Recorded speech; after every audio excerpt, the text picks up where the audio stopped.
Laxmipur Siddheshwari public school रो वार्षिक बणभोजी प्रधान शिक्षक अर्जुन हिमिरिका आंब बगीचा ठारे अनुष्ठित होता।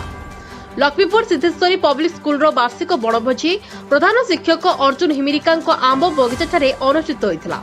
एथिरे सिद्धेश्वरी पब्लिक स्कूल रो अध्यक्षा सुश्री सस्मिता विशाल और विद्यालय समस्त शिक्षक शिक्षयित्री माने जोग देथिबा बेले विद्यालय समस्त छात्र छात्री ए बणभोजी रे जोग दे नाच गीत मजा मसलिस करथिले।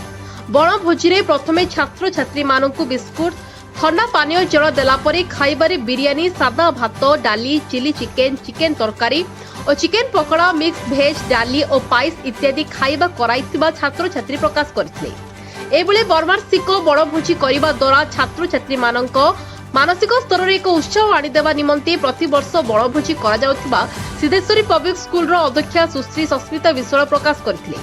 कोरापुट रो श्याम खिरंक रिपोर्ट कलिंग समाज लाइव। कलिंग समाज लाइव आमे सब बळे आपनक साथरे।